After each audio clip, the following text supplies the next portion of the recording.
Steel ruler. उद्देश्य: इस कक्षा में हम ये सीखेंगे कि चीजों को स्टील रूलर के साथ कैसे नापते हैं। स्टील रूलर एक ठोस स्टील के छतर से बनी यंत्र है जो साधारणतः मिलीमीटर और इंच में विभाजित किया जाता है। ये ज्यादातर नापने के लिए इस्तेमाल किया जाता है। अब हम देखेंगे कि रूलर को नापने के लिए कैसे इस्तेमाल किया जाता है। स्टील रूलर में छोटे और बड़े लकीर होते हैं। ये मेट्रिक रूलर है। इसमें सेंटीमीटर और मिलीमीटर दिखलाया गया है।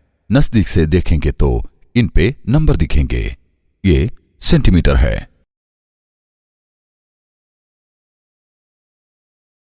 हर एक आधे लकीर पे 5 मिलीमीटर होता है या आधा सेंटीमीटर। इनके बीच में और छोटे छोटे लकीर हैं। जो छोटी लकीरें हैं वो है मिलीमीटर और जो उससे छोटे लकीरें हैं वो है आधा मिलीमीटर। अब हम रूलर के साथ नापेंगे। इस एच को नापने के लिए हमें शून्य बिंदु को वहां रखना चाहिए जहां से नापना शुरू करना है। ये जरूर याद रखें कि रूलर काफी लंबी हो और कहीं भी मुड़ा हुआ नहीं हो। आइए हम रूलर से नापें।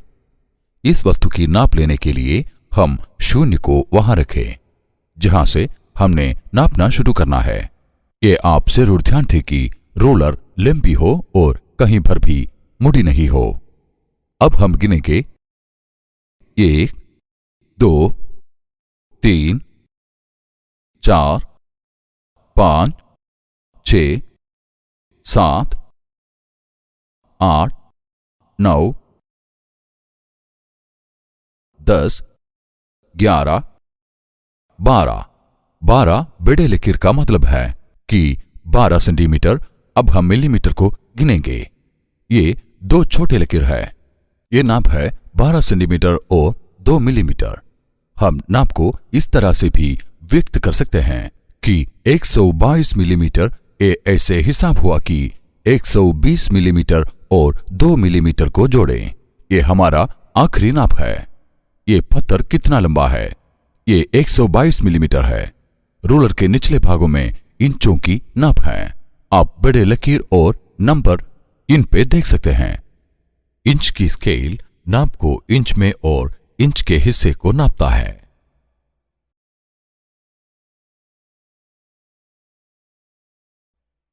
ये 0 और ये 1 है। ये नाप आधी इंच है और ये नाप 3/4 इंच का है।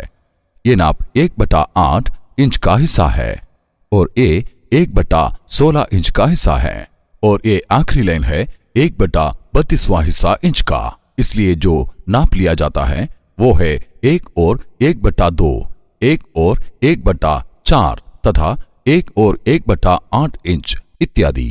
अब हम एक उदाहरण देखेंगे। आप रूलर के सीधे कोने को जिस वस्तु को नापने हो उसके साथ शुरू और आखिर में लगाए। आप बड़े निशानों की गिनती करें। 1, 2, 3, 4 यानी कि 4 इंच। अब हमें जो हिस्सा बचा है उसको इंच के छोटे वर्ग में नापना है। अब छोटे निशानों की गिनती करें। 1, 2, 3, 4, 5, 6, 7, 8, 9, 10, 11। अब ये नाप है 4 इंच और 11/32 इंच। क्या होता अगर वो 10/32 होता? वो दोनों 2 नंबर से विभाजित किए जा सकते हैं। इस हिसाब से नाप होगी 16 में 5 इंच।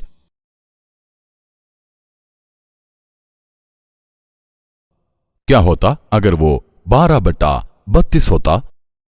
तो वो 6/16 होता। इसको भी आप 2 से विभाजित कर सकते हैं यानी कि ये 8 में 3 इंच होता। अब आप स्टील के रूलर को इस्तेमाल करने में माहिर हो गए हैं। इतना काफी है।